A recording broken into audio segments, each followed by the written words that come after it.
The first cross-border optical fiber cable between China and Pakistan, Pakistan's first urban railway Orange Line, and the first HVDC transmission line between Matiari and Lahore were put in use.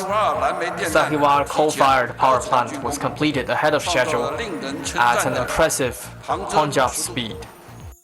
چین کے نائب وزیر اعظم ہی لنگ فنگ نے پاک چین اقتصادی راہداری سی pack کو مزید وسعت دینے اور منصوبے شامل کرنے کی تجاویز دیتے ہوئے کہا ہے کہ ہمیں روزگار بڑھانے اور عوامی فلاح و بہبود کے منصوبوں کو ترجیح دینا ہوگی۔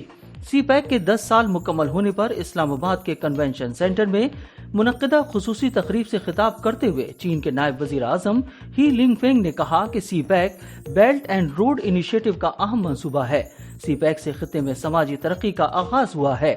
ہی لنگ فنگ نے کہا کہ پاک چین دوستی ہمالیہ سے بلند اور سمندر سے گہری ہے۔ دونوں ممالک کے درمیان تاریخی دوستانہ تعلقات ہیں۔ انہوں نے کہا کہ سی پیک کے تحت سڑکوں کی تعمیر اور دیگر منصوبے مکمل کیے گئے ہیں۔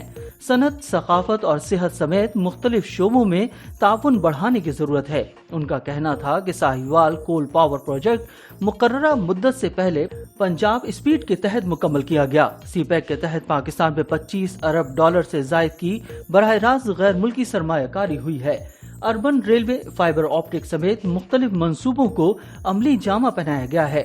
چینی نائب وزیر اعظم نے کہا کہ سی پیک دونوں ممالک کے درمیان ایک فلیگ شپ منصوبہ ہے جس سے دونوں ممالک کے عوام ایک دوسرے کے قریب آئے ہیں۔ سی پیک کے تحت توانائی، زراعت، ریلوے اور IT سمیت مختلف شعبوں میں منصوبے شروع کیے گئے۔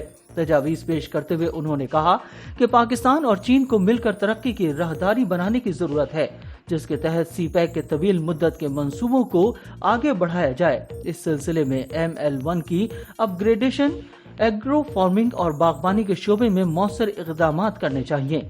انہوں نے کہا کہ ہمیں مل کر روزگار کے مواقع بڑھانے ہوں گے اور اس سلسلے میں عوام کو مقدم رکھا جائے گا، جس کے لیے زراعت، صنعت، تعلیم، صحت، تربیت اور عوامی فلاح و بہبود کے منصوبوں کو ترجیح دینا ہوگی تاکہ روزگار کے مواقع بڑھیں۔ چھوٹی ملازمتوں کے مواقع پیدا کرنے کے لیے کام کرنے کی ضرورت ہے۔ ان کا کہنا تھا کہ سی پیک کے تحت مشترکہ انوویشن کوریڈور بنانے کی ضرورت ہے اور اس کے لیے متعلقہ ورکنگ گروپس کو متحرک کرنا ہوگا اور اس حکمت عملی سے ہائی ٹیک، موبائل مواصلات، ای کامرس اور اسمارٹ سینٹر جیسے نئے شعبوں میں تعاون کو فروغ دیں۔ انہوں نے کہا کہ ہمیں مشترکہ طور پر گرین کوریڈور بنانے پر بھی توجہ دینی ہوگی اور گرین سلک روڈ اور گرین پاکستان انیشیٹو کو آگے بڑھانا ہوگا۔ اس سے ماحولیات کا تحفظ یقینی بنایا جا سکے گا اور اس کے لیے قدرتی آفات سے پیدا ہونے والی صورتحال میں ریلیف کے لیے اقدامات تیز کرنا ہوں گے۔ ہی لنگ فنگ کا کہنا تھا کہ ہمیں مل کر ایک اوپن کوریڈور بنانے کی ضرورت ہے۔ اس کے لیے علاقائی ممالک کے ساتھ تعاون اور رابطے کو فروغ دینا چاہیے اور سی پیک میں تھرڈ پارٹی کا خیر مقدم کرتے ہوئے توسیع دینی چاہیے تاکہ علاقائی رابطے اور اقتصادی ترقی کو فروغ دیا جا سکے اور مشترکہ ترقی اور خوشحالی کے لیے کام کیا جا سکے۔ انہوں نے کہا کہ چین کے وزیر اعظم لی چیانگ اور وزیر اعظم شہباز شریف کے درمیان 2 نتیجہ خیز ملاقاتیں ہوئیں جس میں انہوں نے مختلف شعبوں میں تعاون کو فروغ دینے پر اتفاق کیا ہے۔